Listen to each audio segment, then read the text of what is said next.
નમસ્કાર, હું ધ્રુવી બોલી રહી છું. આજના તાજા સમાચાર લઈને આવી છું ભુજમાંથી.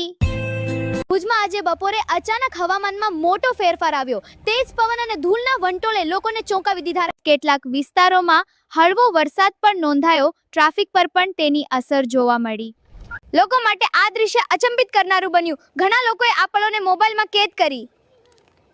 ભુજના મુખ્ય બજારમાં આજે ભારે ભીડ જોવા મળી. લોકો ખરીદી માટે મોટી સંખ્યામાં ઉમટ્યા. પોલીસ દ્વારા નિયંત્રણના પ્રયાસો થયા, પણ ઘણી જગ્યાએ નિયમોનું પાલન થતું નથી. સેફટી અંગે હવે સવાલ ઊભા થઈ રહ્યા છે. શું આ ભીડ ખતરનાક બની શકે? ભુજમાં નવી રોડ ડેવલપમેન્ટનું કામ પૂર્ણ થયું છે.